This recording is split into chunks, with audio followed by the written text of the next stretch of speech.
Iya Bapak Ibu. Oke ya, saya sapa dulu Bapak Ibu semua. Shalom Bapak Ibu.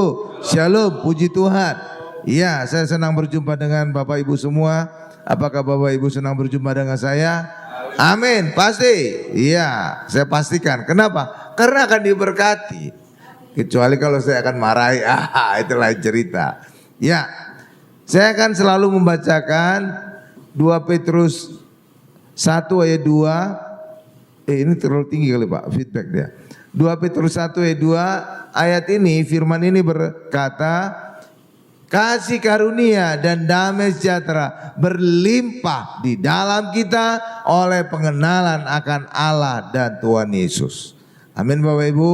Itulah sebabnya khotbah saya selalu tentang Allah dan Tuhan Yesus, agar setiap kita yang hadir, setiap kita yang nonton video ini bisa mengalami kelimpahan kasih karunia dan damai sejahtera Allah. Amin. Ya. Dan lebih ekstrimnya lagi, saya khotbah berurutan. Mulai dari Kejadian, Keluaran, Imamat, Bilangan, Ulangan sampai Wahyu. Lebih ekstrimnya lagi, kesimpulannya harus Tuhan Yesus. Luar biasa ya. Iya kan? Nah, sekarang kita telah tiba pada kitab ke-28 dari Alkitab. Ada yang bisa tahu kitab ke-28 itu kitab apa? Betul, Hosea. Kitab Hosea. Iya. Dan judul khotbahnya rada unik. Karena memang kitab Hosea ini rada unik. Ya, judul khotbah kita hari ini adalah mengawini perempuan sundal. Judulnya adalah mengawini perempuan sundal. Apa judulnya Bapak Ibu? Mengawini perempuan sundal. Ya, kenapa? Karena Allah memerintahkan Hosea mengawini perempuan sundal. Tuh kan? Ya, dan itu ada maksudnya. Iya, itu menjadi gambaran bagaimana sikap Allah terhadap bangsa Israel.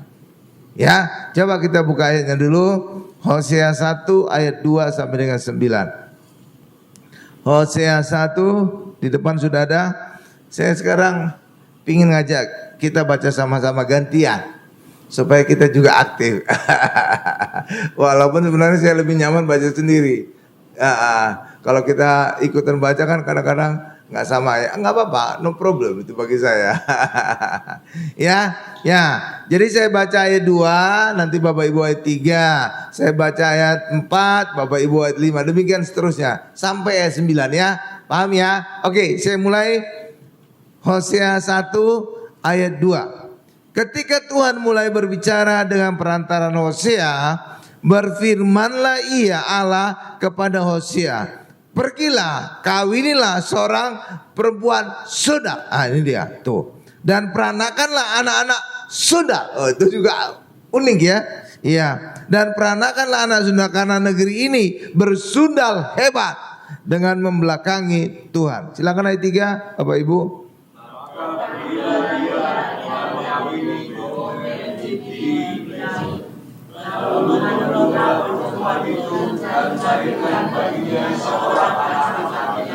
Ya, saya baca ayat 4. Kemudian berfirmanlah Tuhan kepada Hosea, berilah nama Yisrael kepada anak itu, sebab sedikit waktu lagi maka aku Allah akan menghukum keluarga Yehu karena hutang darah Yisrael, dan aku Allah akan mengakhiri pemerintahan kaum Israel. Ayat 5 Bapak Ibu.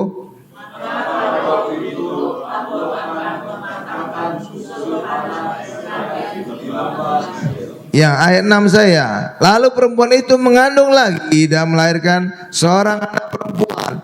Berfirmanlah Tuhan kepada Hosea, berilah nama Lo-Ruhama kepada anak itu, sebab aku tidak akan menyayangi lagi kaum Israel dan sama sekali tidak akan mengampuni mereka.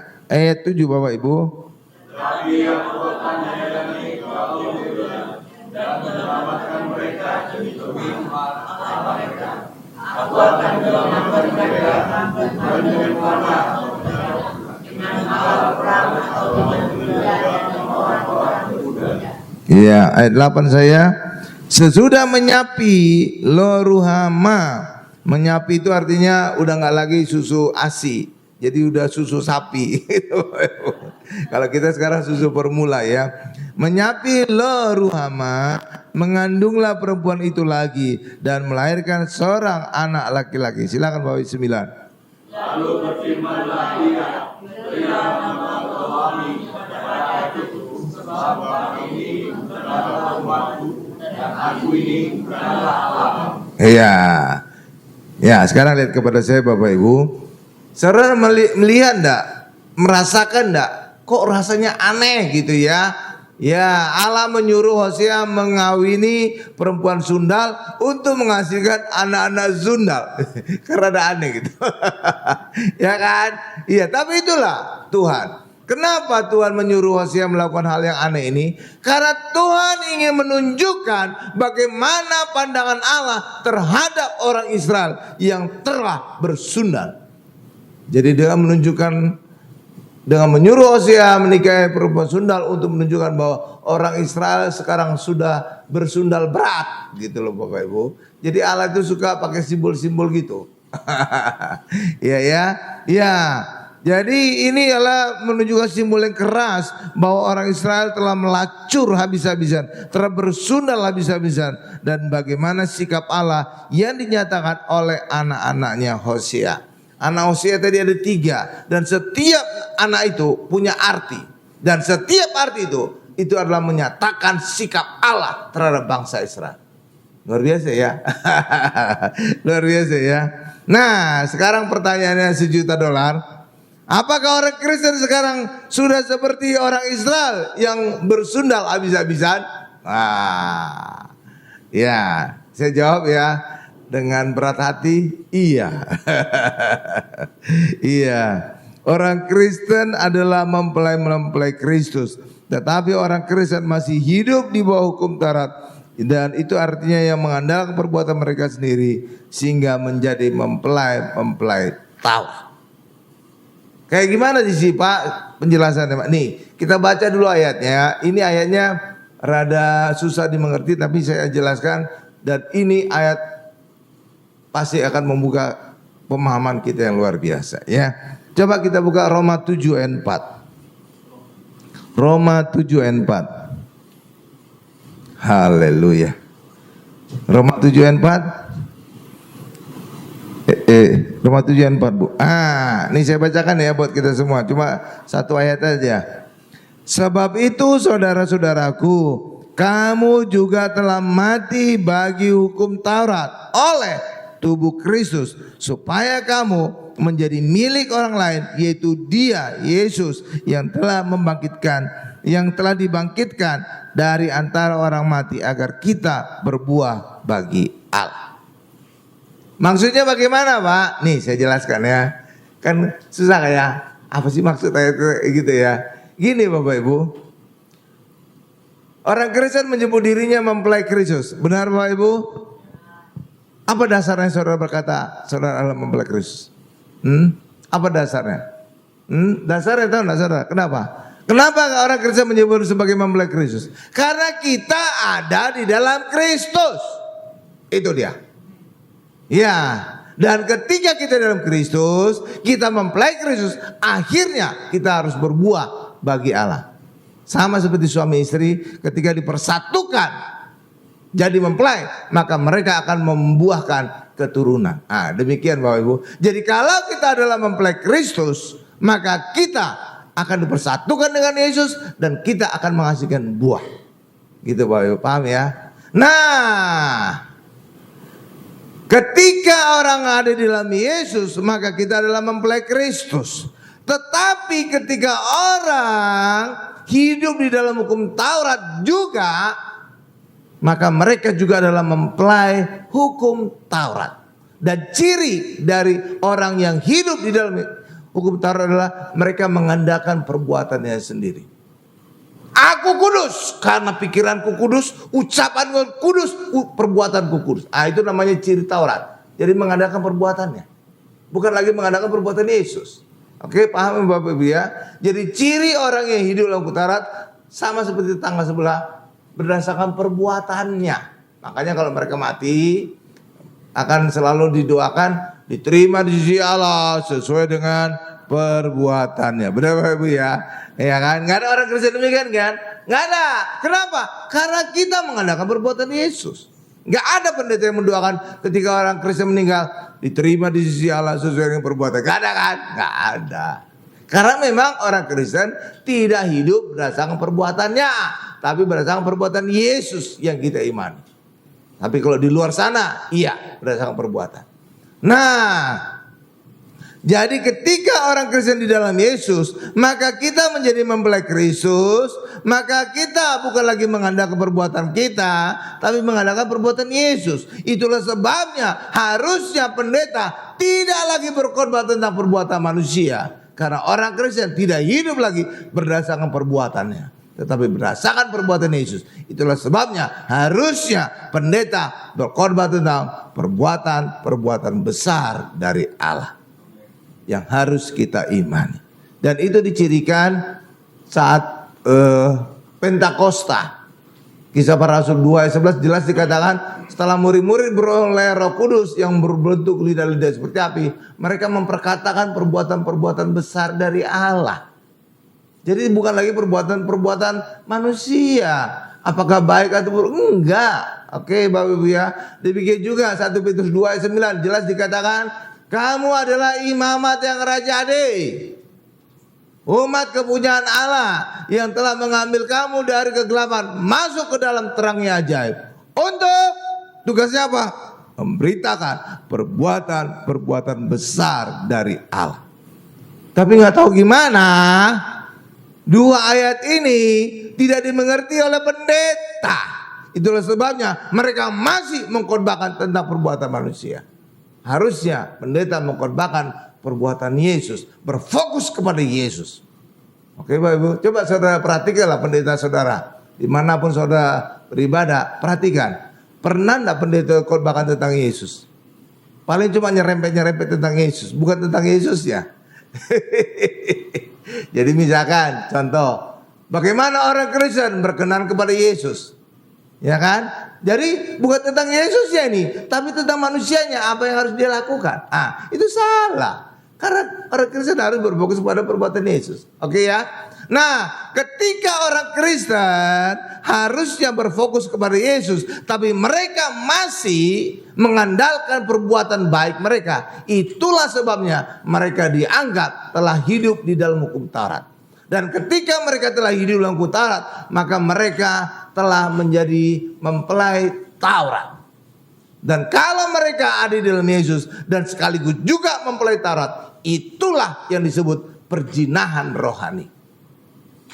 Karena mereka menjadi mempelai dua hal, mempelai Yesus dan mempelai hukum Taurat, bukan?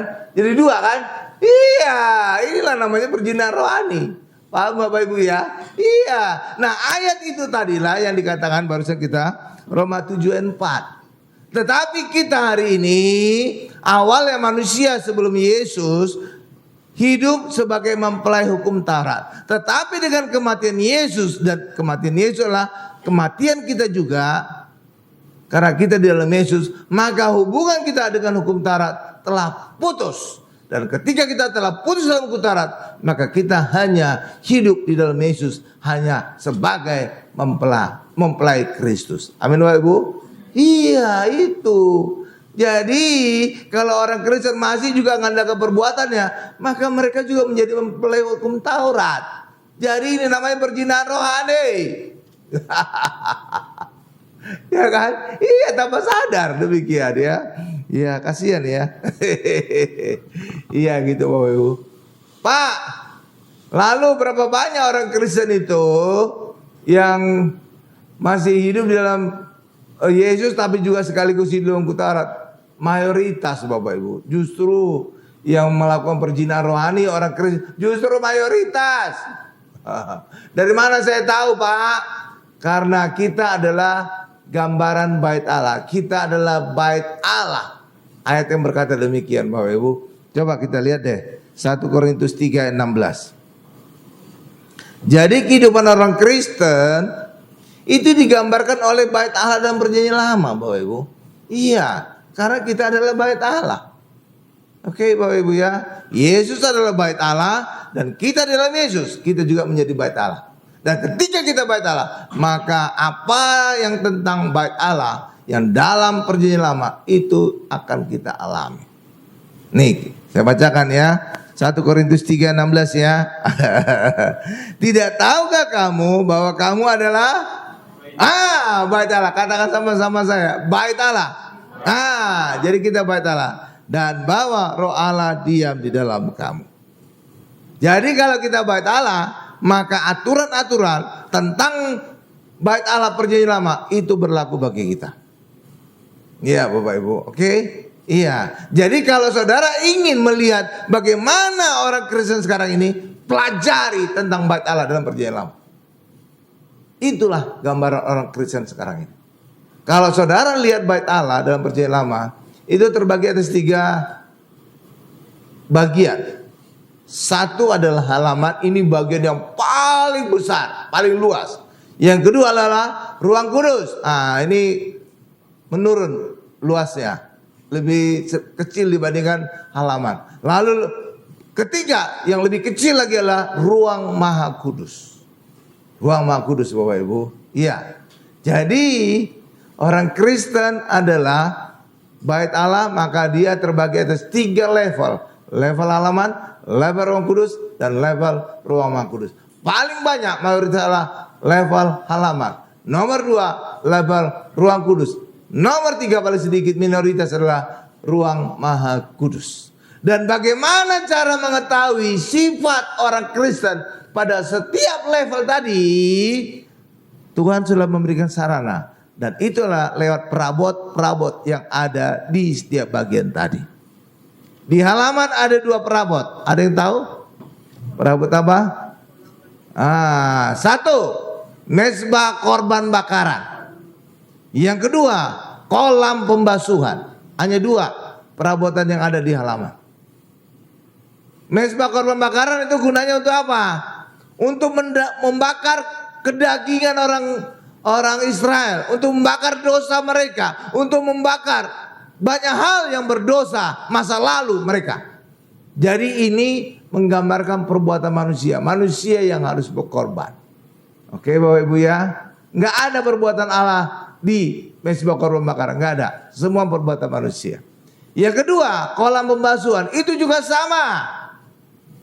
Kita yang membersihkan diri kita dengan air. Tetangga sebelah ikutan.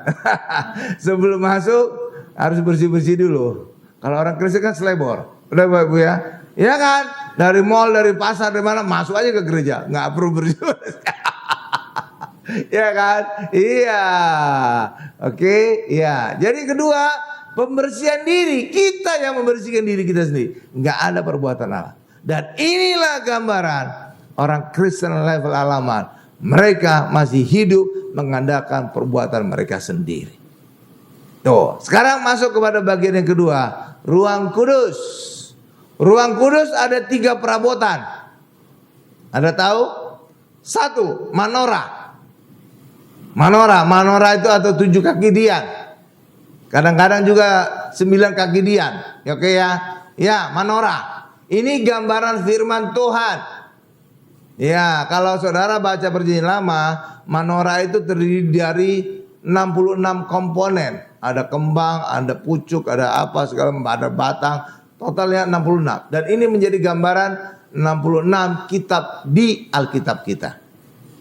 Kalau saudara bedah lagi menorah dari tiang tengahnya ke kiri, totalnya 39.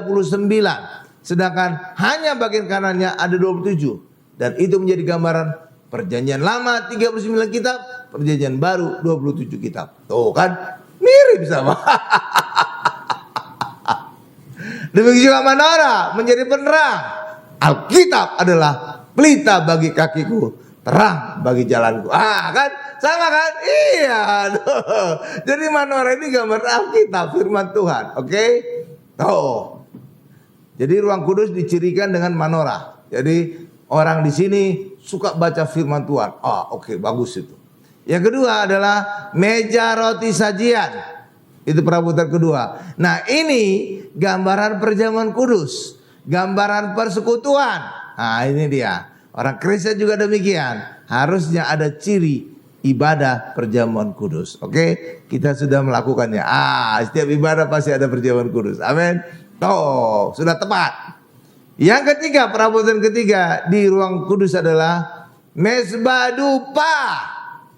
Ini ada kemenyan-kemenyan dibakar. Dan ini masih ada peran manusia di dalamnya. Imam-imam harus mengganti dupa-dupa ini setiap hari.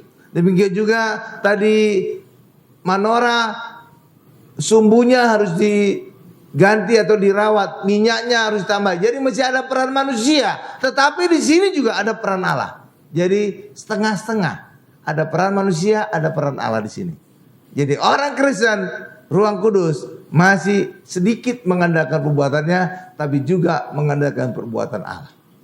Oke, ya Bapak Ibu ya. Nah, sekarang kita masuk kepada ruang Maha Kudus. Di sini tidak ada perbuatan manusia, hanya ada tabut perjanjian dan terangnya bukan lagi terang menorah, bukan lagi terang kaki dian, tapi terang sekinah kemuliaan Allah. Jadi di sini tidak ada lagi peran manusia.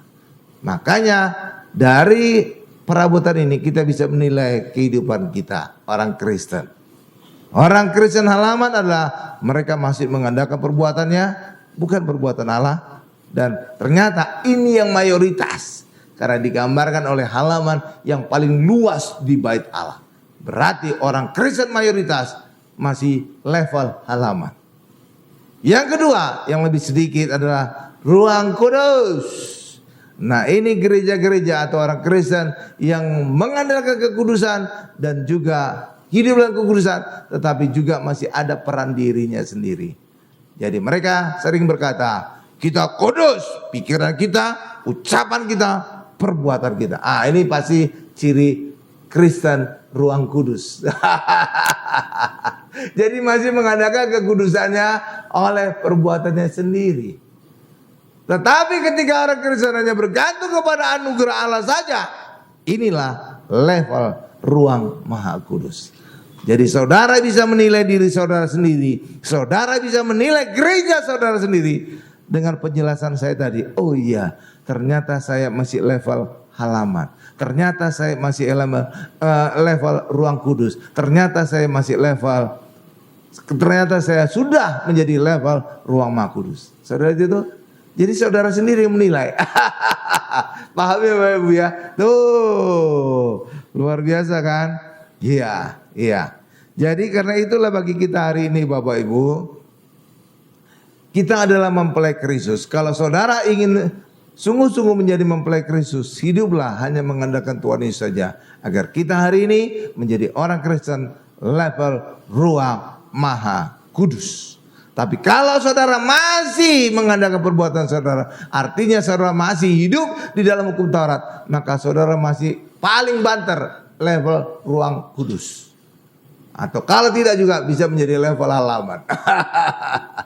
Oke, jadi saudara bisa nilai ya diri saudara ya, level apa saudara? Gereja saudara level apa? Gitu Bapak Ibu. Paham ya? Nah, oh ya sedikit saya jelaskan juga Bapak Ibu. Jadi Hosea itu punya 3 anak ya. Itu gambaran bagaimana sikap Allah terhadap bangsa Israel. Nah, kondisinya pada saat itu orang Israel sudah terbelah dua. Karena apa? Karena dosa Salomo. Pada akhir hidupnya dia tidak lagi fokus kepada Allah, tapi sudah melenceng kepada berhala akibat istri-istrinya yang banyak. Ada berapa istrinya? 700, gundingnya 300, totalnya 1000. Wow. Jadi kalau hari ini dia ketemu dengan yang nomor 1, maka 3 tahun lagi baru dia ketemu ke nomor 1. Karena apa? 1000 kan? Ya setahun berapa hari? Coba 365 kan? Ya anggaplah 1000 itu 3 kali 365 ya. Ya kan? Ya jadi saudara bisa bayangkan, kalau ketemu istri pertama sekarang, berarti 3 tahun lagi baru dia ketemu. Gila ya. Gila. Ya, nah ternyata awalnya terkesan dia berhikmat Bapak Ibu. Salomo terkesan berhikmat. Kenapa? Hikmatnya di mana Pak? Iya, dia mengawini istri-istrinya atau guningnya itu untuk apa? Supaya banyak kerajaan menjadi saudara dengan dia. Jadi ketika dia ada masalah, ada peperangan, maka saudara-saudara tadi akan membantu dia. Kerajaan-kerajaan istri-istrinya akan membantu dia. Jadi pemikirannya bagus juga. Makanya sampai sekarang juga terjadi kan banyak perkawinan politik. Ya, anak dari ketua partai A nikah dengan anak dari ketua partai B. Supaya partainya makin kuat, ada kerjasama, ya kan? Iya. Anak dari konglomerat A menikah dengan anak dari konglomerat B. Gitu. Jadi apa yang dilakukan oleh Salomo ini sudah dilakukan. Ya kan? Iya, dilakukan sekarang ini. Tetapi itu berarti juga Salomo tidak lagi mengandalkan Tuhan untuk memelihara kerajaannya. Dia sudah mengandalkan dirinya sendiri. Disitulah celah dia mulai jatuh dalam dosa. Apalagi istri-istrinya ketika menikah pasti juga akan membawa penyembahan-penyembahan berhalanya. Jadi istana Salomo itu penuh dengan penyembahan berhala dari istri-istrinya. Ya, makanya cepat atau lambat akan terpengaruh. Oke, Allah sudah memperingatkan Salomo juga. Oke. Nah, karena itulah pada masa Salomo Allah masih mempertahankan kerajaannya, tetapi ketika anaknya Salomo yang bernama Rehabeam memerintah, Tuhan memecahkan kerajaan Israel menjadi dua, dan raja jadi dipecah dua, Bapak Ibu. Itu ada yang memberontak namanya Yerobeam. Jadi mirip-mirip. Rajanya namanya Rehabeam, yang memberontak namanya Yerobeam. Jadi ada beam-beamnya sama. Satu Reha, satu Yeru. Nah, Yerobeam ini sebenarnya awalnya pegawainya Salomo untuk mengawasi pembangunan istana-istananya. Tetapi kemudian ya dia memberontak. Kemudian Nabi Ahahia menjumpai dia, dan Nabi itu kemudian mengoyak, ada kain yang dia bawa, kemudian dia koyak 12. Koyak 12, lalu koyakan yang ke-10 dia kasih kepada Yerobeam. Nih, ini 10 koyakan, artinya ada 10 suku akan kamu pimpin menjadi kerajaan Israel, dan itulah kerajaan sebelah utara. Kemudian yang sisa lagi 2 suku itu tinggal menjadi kerajaannya Rehabeam. Makanya dan itu menjadi kerajaan Yehuda. Jadi Israel terpecah 2 menjadi kerajaan Israel di utara 10 suku, dan kerajaan Yehuda 2 suku di selatan. Sejak itulah Israel terpecah 2. Nah, kisah Hosea ini kisah tentang hukuman Allah atas dosa-dosa orang Israel. Itu adalah Israel yang utara. Oke, Bapak Ibu ya. Nah, kita lihat apa yang terjadi pada anak-anaknya Hosea ini. Oke. Oh iya, tadi sedikit saya tambahkan. Jadi ketika orang hidup di dalam Yesus, maka kita adalah mempelai Kristus. Oke? Dan ketika kita mempelai Kristus, maka kita akan dipimpin oleh Roh Kudus. Ya, kenapa? Karena ketika kita di dalam Yesus, kita kudus. Dan ketika kita kudus, maka Roh Kudus bisa turun atas kita dan memimpin kehidupan kita. Dan ketika Roh Kudus memimpin kita, maka Roh Kudus akan membuat kita menghasilkan buah-buah roh. Oke. Sebaliknya ketika kita mengandalkan perbuatan kita, perbuatan baik kita untuk benar di hadapan Allah, dan itulah hidup dalam kutarat, maka ujungnya kita justru akan menghasilkan perbuatan daging. Iya Bapak Ibu, perbuatan daging. Kok bisa Pak ketika orang hidup dalam kutarat menghasilkan perbuatan daging? Coba saudara perhatikan aja hukum Taurat. Ada 10 hukum Taurat. Jangan ada ilah lain, jangan berzina, jangan mencuri, jangan membunuh, jangan, semua jangan kan? Kecuali 1, hormatilah orang tuamu gitu ya. Yang lain itu kata-kata jangan. Kalau kata jangan artinya yang ngerjakan siapa? Manusia. Dan ketika manusia mengerjakan, cepat atau lambat pasti menghasilkan perbuatan daging. Karena kedagingan kita yang mengerjakan. Saudara itulah sebabnya ketika orang hidup dalam kutarat, cepat atau lambat pasti dia akan menghasilkan perbuatan daging. Sebaliknya ketika orang hidup dalam Yesus, dipimpin oleh Roh, cepat atau lambat dia akan menghasilkan buah-buah roh. Makanya Tetaplah kita di dalam Yesus, dipimpin oleh Roh, maka cepat atau lambat kita akan menghasilkan buah-buah Roh. Amin. Coba kita lihat ayatnya ya. Mana Pak perbuatan daging? Mana Pak buah-buah Roh? Coba kita lihat Galatia. Buah-buah Roh itu Galatia 5 ayat 22 sampai 23. Galatia 5 ayat 22 sampai 23. 5 ayat 22 sampai 23. Nah, ini dulu kita baca buah-buah Roh. Nah, ini di depan ada ya. Saya bacakan sendiri aja. Tetapi buah Roh ialah kasih, sukacita, damai sejahtera, kesabaran, kemurahan, kebaikan, kesetiaan. Ayat 3, kelemah lembutan, penguasaan diri. Oke, tidak ada hukum yang menentang hal-hal itu. Jadi inilah buah Roh, dan buah Roh akan kita hasilkan dalam kehidupan kita kalau kita dipimpin oleh Roh. Oke, Bapak Ibu ya. Tetapi ketika kita mengandalkan perbuatan kita untuk berbuat baik, justru cepat atau lambat kita akan menghasilkan perbuatan daging. Kenapa? Karena manusia yang ngerjakan. Iya, jadi karena itulah cepat atau lambat dia akan menghasilkan perbuatan daging. Coba kita lihat perbuatan daging itu Galatia di atasnya. Galatia 5 ayat 19 sampai 21. Jadi ini ayat yang berkelanjutan, bersambung gitu Bapak Ibu ya. Kalau perbuatan daging itu Galatia 5 ayat 19 sampai 21, sedangkan perbuatan roh, berbuah roh adalah Galatia 5 ayat 22 sampai 23. Coba sekarang kita lihat perbuatan daging. Galatia 5 ayat 19 sampai 21. Luar biasa. Perbuatan daging telah nyata, yaitu percabulan, kecemaran, hawa nafsu, penyembahan berhala, sihir, perseteruan, perselisihan, iri hati, amarah, kepentingan diri sendiri, penceriaan, roh pemecah belah, kedengkian, kemabukan, pesta pora dan sebagainya. Terhadap semuanya itu kuperingatkan kamu seperti yang telah kubuat dahulu, bahwa barang siapa melakukan hal demikian, ia tidak akan mendapatkan bagian dalam kerajaan Allah. Pak, contohnya apa Pak? Nah, kan saudara harus ngejar aja, kritis gitu. Pak, contohnya apa Pak? Ketika orang hidup dalam kutarat, pasti dia akan menghasilkan perbuatan daging Pak. Contohnya apa Pak? Konkretnya. Kejar aja kalau ada pendeta khotbah. Kalau saya ditanya gitu saya bisa jawab Ibu ya. Tapi kalau saya buka pertanyaan bebas, itu saya nggak akan berani jawab. Kenapa? Karena di luar konteks banyak pertanyaannya. Iya, saya nggak akan ngerti tentang Allah seutuh-utuhnya. Kalau ada pendeta berani membuka pertanyaan gitu Bapak Ibu, dia siap menjawab pertanyaan apapun tentang Allah. Wah, itu dia meremehkan Allah. Kok bisa Pak meremehkan Allah? Iya, Allah itu kan maha besar. Bagaimana mungkin kita yang maha kecil bisa tahu tentang Allah maha besar?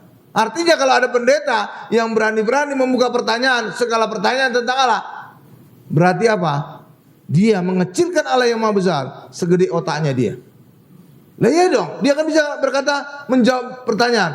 Artinya apa? Allah maha besar segede kepalanya dia. Kan gak mungkin. Jadi artinya meremehkan. Dan karena itulah saya sadar otak saya gak sebesar Allah maha besar, maka saya tidak berani membuka pertanyaan. Iya, secara terbuka gitu. Iya, karena saya tahu Allah itu maha besar, banyak hal yang saya tidak tahu.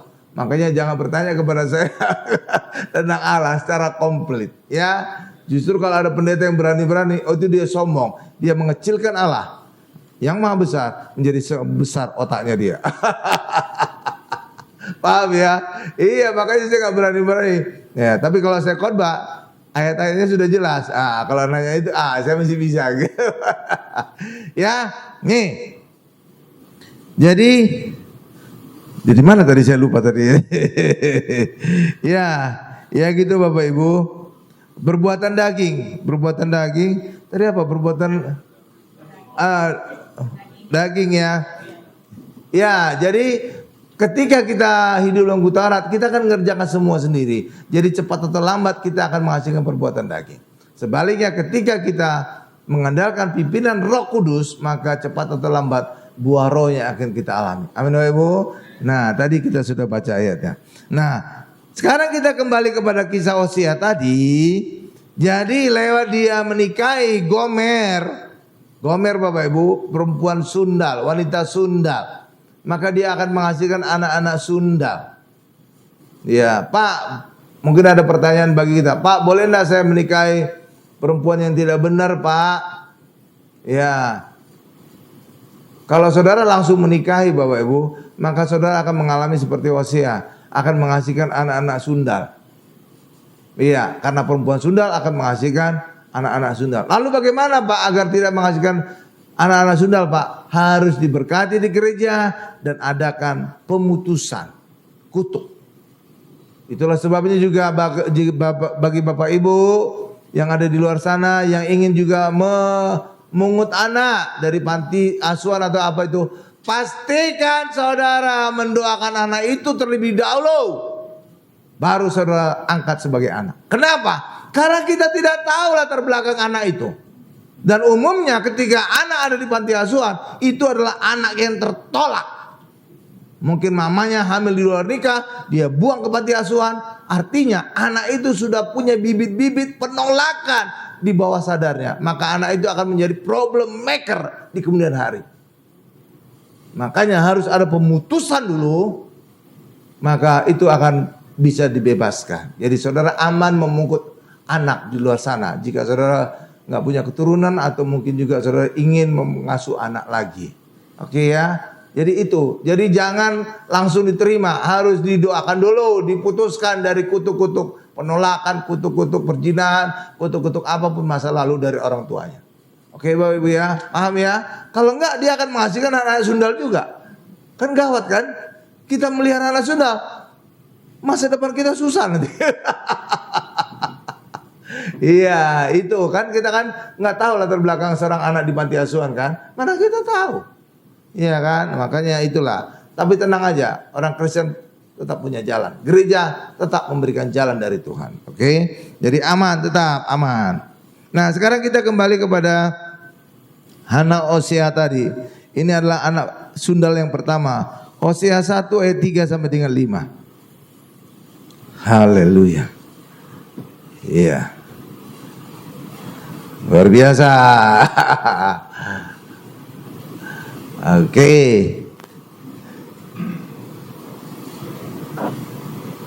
Jadi saudara tahu ya, sebenarnya di Alkitab ada 2 kali orang terkenal yang menikah dengan wanita sundal. Ada 2 tokoh. Satu, Hosea ini yang diberitakan oleh Tuhan. Yang kedua adalah yang menikahi Rahab. Rahab itu dulu adalah wanita sundal di Yeriko. Tapi yang luar biasa lagi, ternyata Rahab masuk salah seorang wanita dalam silsilah Tuhan Yesus. Tuh, luar biasa. Iya, jadi di Alkitab itu ada dua pernikahan tokoh yang menikahi wanita sundal. Satu Hosea ini, yang kedua adalah Rahab, wanita sundal di Yeriko. Tapi ketika mereka sungguh-sungguh menerima Tuhan, maka mereka dikuduskan dari masa lalunya sehingga bisa masuk dalam silsilah Tuhan Yesus. Rahab, luar biasa ya. Hosea juga demikian. Pasti dia juga dikuduskan sehingga ya bisa. Tapi dalam kisah ini ya ini sebenarnya untuk gambaran bagaimana sikap Allah terhadap orang Israel yang penuh dengan persundalan. Ya, sekarang kita lihat Hosea 1 ayat 3 sampai 5 ya, saya bacakan ya. Maka pergilah ia, ini siapa ia nih, Hosea, dan mengawini Gomer binti Diblaim. Lalu mengandunglah perempuan itu dan melahirkan baginya seorang anak laki-laki. Ya, ayat 4. Kemudian berfirmanlah Tuhan kepada Hosea, berilah nama Israel kepada anak itu, sebab sedikit waktu lagi aku akan menghukum keluarga Yehu karena hutang darah Israel, dan aku akan mengakhiri pemerintahan kaum Israel. 5 terakhir. Maka pada waktu itu aku akan mematahkan busur panah Israel di lembah Yisrael. Nah, anak pertama ini yang bernama Yisrael, anak persundalan ini menjadi gambaran bahwa Allah akan menghukum orang Israel atas persundalannya. Ya Bapak Ibu. Dan mengakhiri pemerintahan kaum Israel yang sebelah utara. Jadi ini adalah anak pertama Yisrael. Ini adalah gambaran bagaimana Allah menghukum bangsa Israel. Tuh kan luar biasa ya. Iya. Jadi itu menjadi gambaran demikian. Demikian juga berikutnya anak kedua. Anak kedua Hosea bernama Lo-ruhama, Hosea 1 ayat 6. Coba kita lihat. Lalu perempuan itu mengandung lagi dan melahirkan seorang anak perempuan. Berfirmanlah Tuhan kepada Hosea, berilah nama Lo-ruhama kepada anak itu, sebab aku Allah tidak akan menyayangi lagi kaum Israel dan sama sekali tidak mengampuni mereka. Jadi anak kedua yang bernama Lo-ruhama itu menjadi gambaran bahwa Allah tidak lagi menyayangi orang Israel dan tidak mengampuni lagi orang Israel. Bukan berat kan Bapak Ibu ya? Jadi Allah memberikan simbol-simbol gitu Bapak Ibu, lewat anak persundalannya Hosea ini. Tuh. Sekarang anak yang ketiga, ini menjadi gambaran apa nih? Ini gambaran sikap dari Allah terhadap orang Israel. Hosea 1 ayat 8-9, saya bacakan. Sesudah menyapi, yang menyapi itu sekitar 2 tahun ya. Menyapi, biasanya orang ngasih minum ASI itu sekitar 2 tahun. Umumnya, selalu ada perkecualian ya. Umumnya menyapi artinya memberi minum sapi. Menyapi Lo-ruhama. Kalau sekarang kita bukan langsung minum sapi, susu sapi, tapi susu formula. Susu formula kan? Iya kan? Makanya istilahnya disapi, karena dari susu sapi. Saudara tahu dampaknya susu sapi kepada anak? Saudara tahu nggak? Anaknya jadi cepat besar, kayak anak sapi kita. Bener. Coba saudara perhatikan lah. Anak-anak di kota yang banyak cepat-cepat minum susu formula, anaknya kan besar-besar kan? Coba bandingkan dengan anak kampung yang asinya sampai 3 tahun gitu. Kecil-kecil. Bukan masalah karena gizinya, enggak, tapi karena susu yang dia minum itu susu sapi. Anak sapi besar, makanya anak manusia jadi besar. Iya benar itu. Oke ya.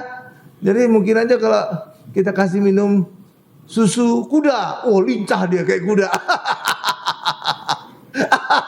Lah iya kan, itu kan khusus anak kuda, iya kan? Iya, makanya karakter anak itu jadi kayak susu itu.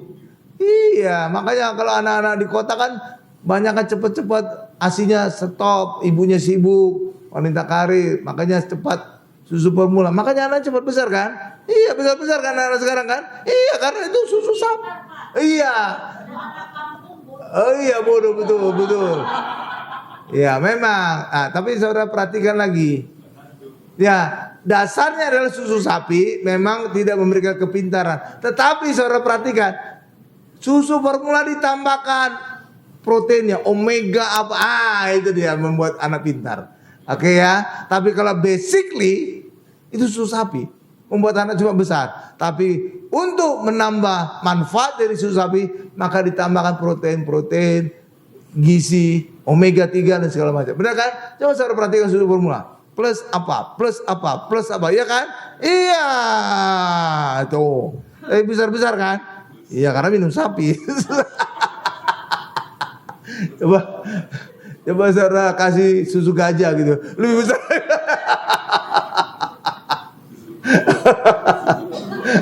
Iya kan? Iya, kira-kira gitulah. Nah, tapi sebenarnya ada dasar kebenarannya itu loh Bapak Ibu, benar loh.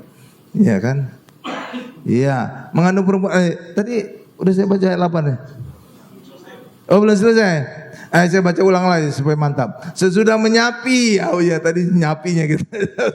Menyapi Lo-ruhama, berarti sekitar 2 tahun nanti ya. Mengandunglah perempuan itu lagi dan melahirkan seorang anak laki-laki. Lalu berfirmanlah ia, berilah nama Lo-ami kepada anak itu, sebab kamu ini bukanlah umatku dan aku ini bukanlah Allahmu. Ayat berapa tadi? 9 sampai 9 tadi ya. Nah, jadi arti Lo-ami artinya Allah bukan lagi menganggap orang Israel sebagai umat Allah, dan orang Israel tidak lagi menyebut Allah sebagai Allah mereka.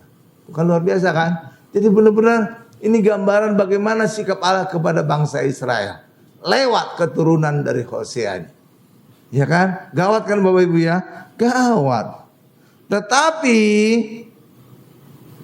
Tetapi Bapak Ibu, nubuatan ini, nubuatan bagaimana sikap Allah kepada bangsa Israel ini yang telah bersundal hebat, itu kemudian disisipkan bagaimana rencana penyelamatan Allah kepada bangsa Israel.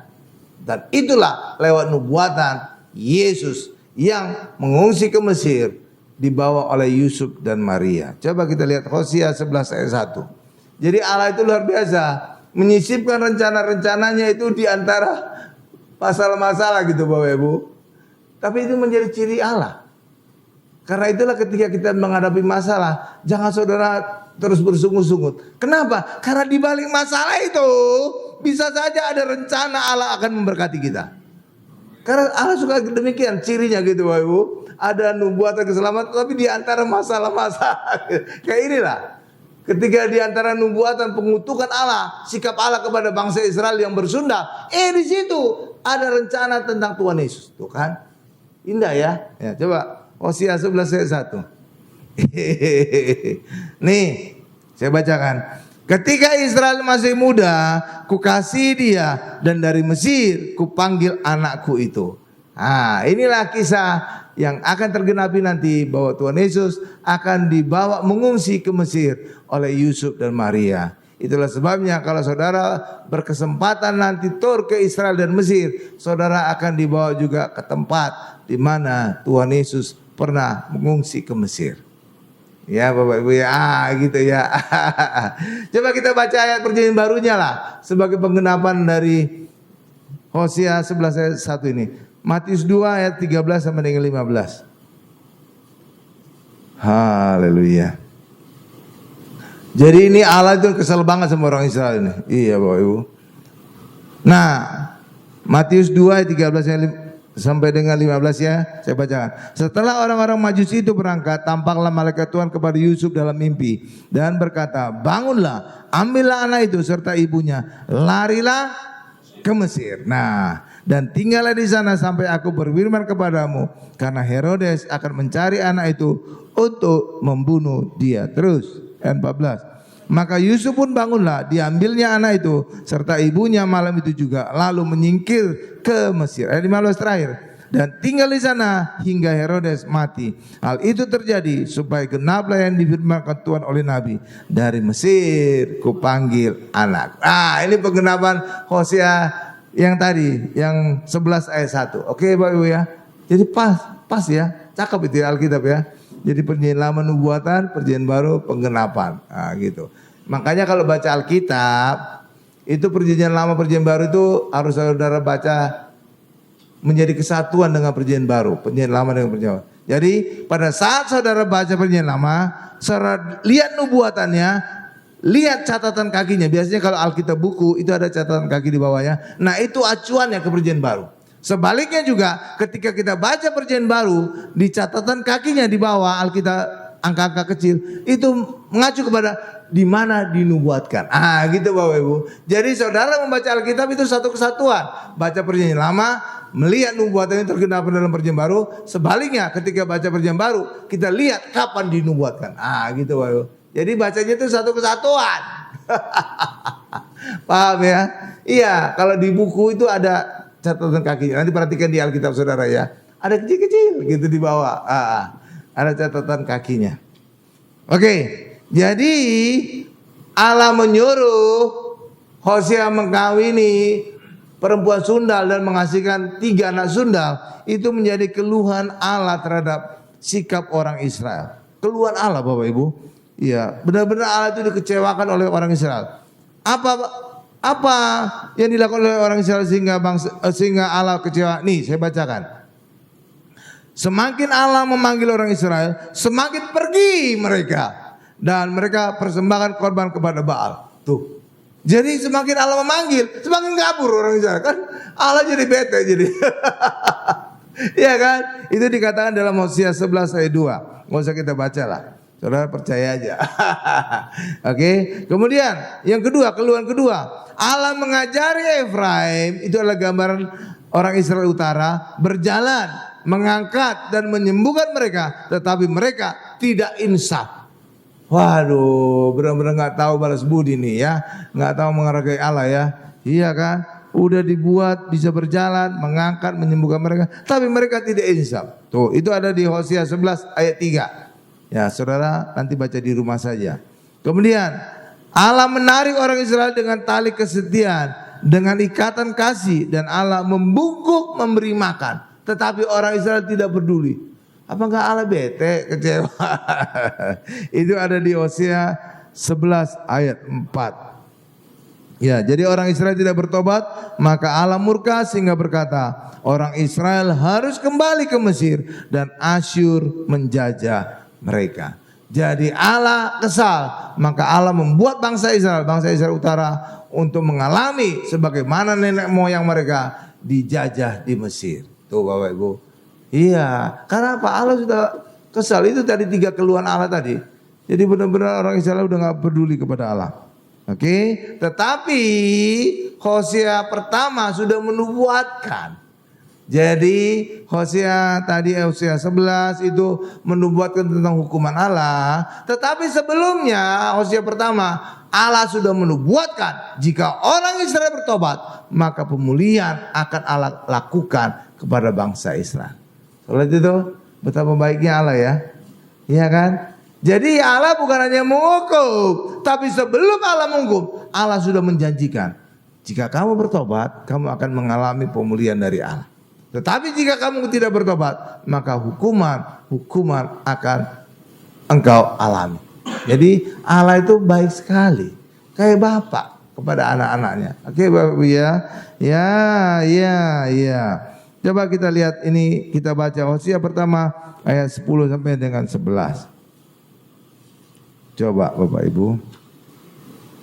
Hosea 1 ayat 10 sampai 11. Ya. Nih saya bacakan ya.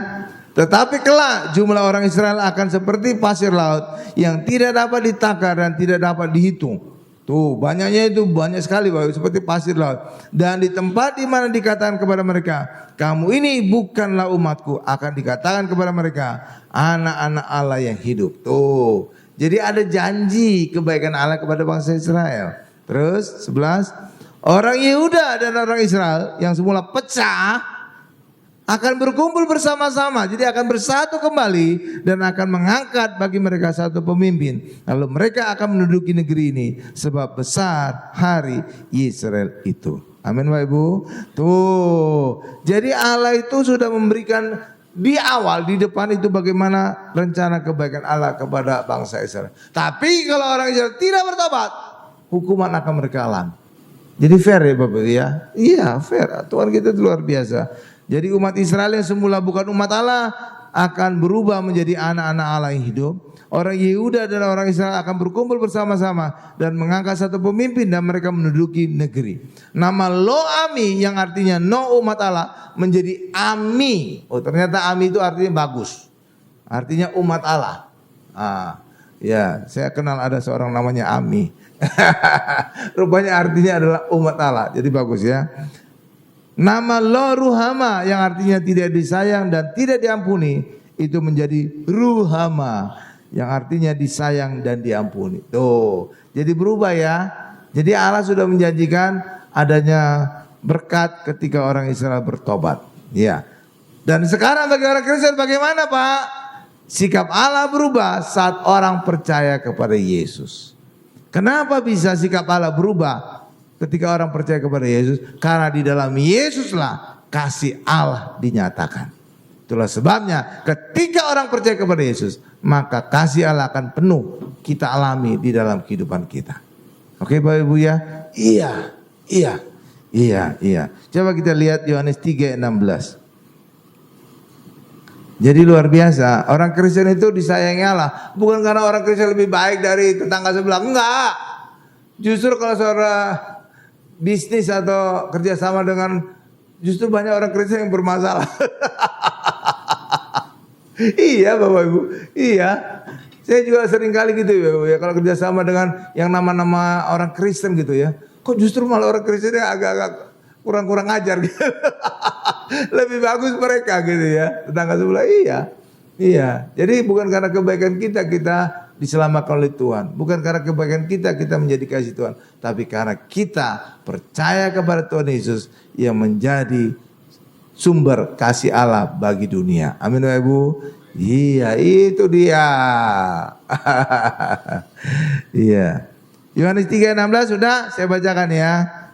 Karena begitu besar kasih Allah ke dunia ini, ya, lewat apa dinyatakan? Sehingga ia telah mengaruniakan anaknya yang tunggal, supaya setiap orang yang percaya kepadanya tidak binasa, melainkan beroleh hidup yang kekal. Jadi kasih Allah itu dinyatakan di dalam Yesus. Itulah sebabnya setiap orang yang percaya kepada Yesus akan memperoleh kasih Allah yang luar biasa.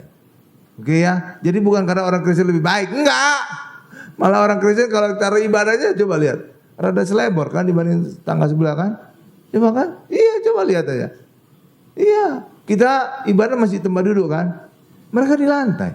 Benar-benar merendahkan diri di hadapan Tuhan kan.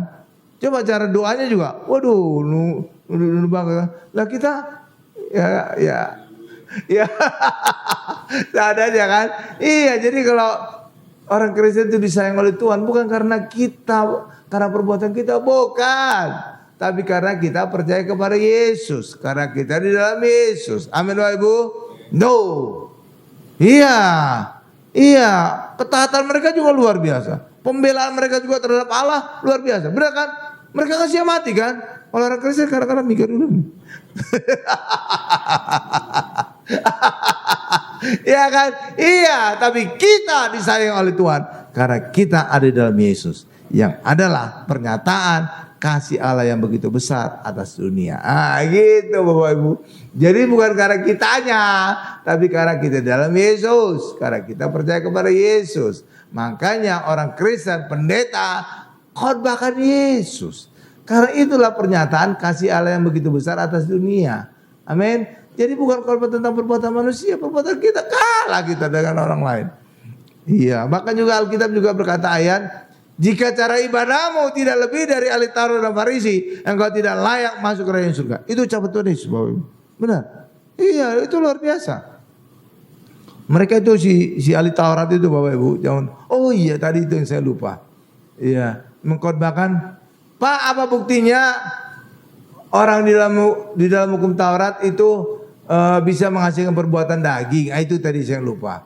Buktinya adalah lihat aja pada masa Tuhan Yesus. Siapa yang berkata salibkan dia, salibkan Yesus? Siapa yang berkata? Ahli Taurat. Ahli Taurat. Jadi orang ahli Taurat bukan saja mengenal Taurat, mereka juga menghidupi Taurat. Tapi justru mulut mereka yang memvonis Yesus, salibkan dia, salibkan dia. Tuh kan? Jadi perbuatan daging kelihatan. Itu bukti konkret, nggak bisa terbantahkan. Oke, itulah sebabnya ketika orang Kristen juga hidup di dalam hukum Taurat, maka cepat atau lambat mereka akan bersikap seperti ahli Taurat dan Farisi pada masa Tuhan Yesus. Oh, paham ya? Jadi ada buktinya, bukan teori. Oke, itu lanjut lagi. Markus 16 ayat 16. Coba Bu, buka Bu. Satu lagi ayat kita selesai. Nih saya bacakan Markus 16 ayat 16.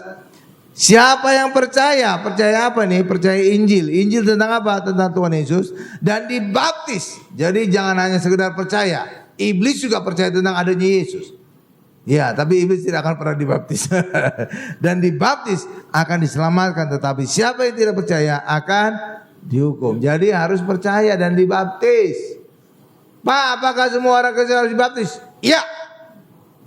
Tapi tetap ada perkecualian dalam kondisi tertentu. Iya.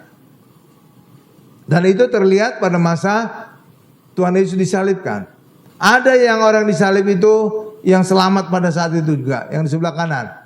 Dia berkata kepada Tuhan Yesus, Yesus, ingatlah aku jika engkau kembali sebagai Raja. Dan Yesus langsung menjawab, hari ini juga engkau ada bersama-sama dengan aku di Firdaus.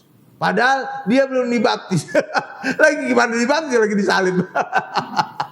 Ya kan Bapak Ibu ya. Jadi tetap ada kondisi perkecualian, tetap ada.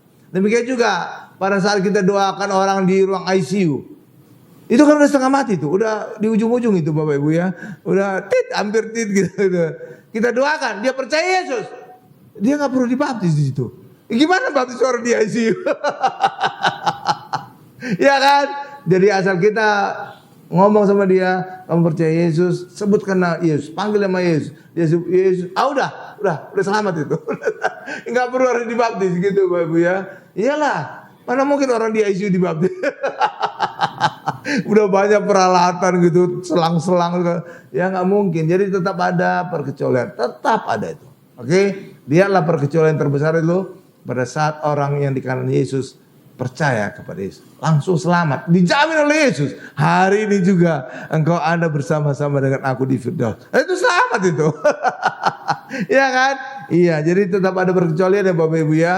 Jadi, tapi kalau kondisi normal, semua orang Kristen harus dibaptis. Orang percaya Yesus harus dibaptis, harus. Iya, kecuali kalau saudara sudah di ruang ICU, itu perkecualian bagi saudara. Ya, ayat terakhir 2 Korintus 5:21. Ini menjadi ayat favorit saya ini ya. Ini 2 Korintus 5:21. Haleluya. Ini ayat favorit.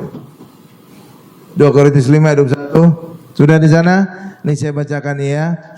Dia, siapa ini dia? Yesus yang tidak mengenal dosa telah dibuatnya menjadi dosa karena kita, supaya di dalam Yesus kita dibenarkan oleh Allah. Jadi ketika kita di dalam Yesus kita dibenarkan oleh Allah. Kenapa? Karena Yesus telah menanggung dosa kita. Di luar Yesus tidak ada dosa yang bisa diselesaikan. Semua orang tetap berdosa. Kenapa? Karena dosa itu harus ada pembayarannya. Dan pembayaran dosa apa? Maut. Upah dosa adalah maut. Jadi orang yang berdosa pasti harus mengalami kematian. Tetapi ketika Yesus menanggung dosa kita, maka Yesus harus mati menggantikan kita. Itulah sebabnya di dalam Yesus kita beroleh kebenaran. Di dalam Yesus kita beroleh keselamatan. Amin Bapak Ibu. Jadi bukan karena kebaikan kita, bukan. Orang Kristen itu banyak lebih jahat dibandingkan tetangga sebelah. Cobalah saudara kerjasama dengan orang-orang yang nama Kristen. Bisa saja saudara jadi pening kepala. Iya kan?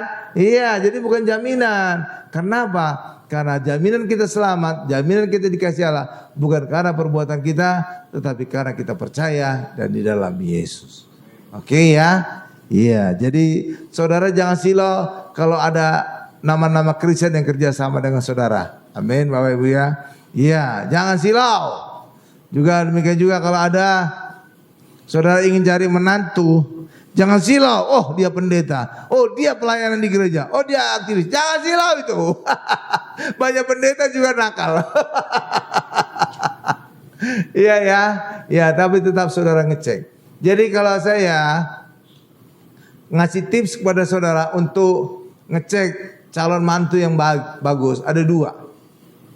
Iya ada dua. Satu, orang itu jangan ada masalah dengan keuangan. Iya, satu. Ya, jangan dia suka minjam duit saudara atau dia suka gimana gitu, suka moroti saudara. Itu tinggalkan aja. Iya, Bapak Ibu. Kenapa? Ketika dia bermasalah dengan duit dan itu adalah akar dari segala kejahatan. Orang yang cinta uang akar dari segala kejahatan. Makanya seleksi pertama, jangan orang itu ada masalah dengan keuangan. Itu seleksi pertama. Yang kedua, lihat hubungan dia dengan orang tuanya. Apakah dia sopan atau tidak? Apakah dia mengasihi orang tuanya atau tidak? Kalau dia tidak mengasihi orang tuanya, dia kasar, dia bentak-bentak orang tuanya, saat itu juga putuskan. Kalau kepada Allah yang kelihatan saja, kepada orang yang melahirkan dia saja dia berani bentak-bentak, apalagi kepada saudara. Siapa saudara? Oke, paham Bapak Ibu? Dua ini saja. Iya, yang lain ya bonus lah. Kelihatan dia ada posisi dia itu bonus. Tapi yang menjadi jaminan hanya dua tadi. Lihat bagaimana sikap dia terhadap keuangan. Yang kedua, lihat sikap dia terhadap orang tuanya. Cukup itu. Itu kunci itu. Udah aman itu. Yang lain-lainnya bonus ya. Apakah dia tajir melintir itu bonus.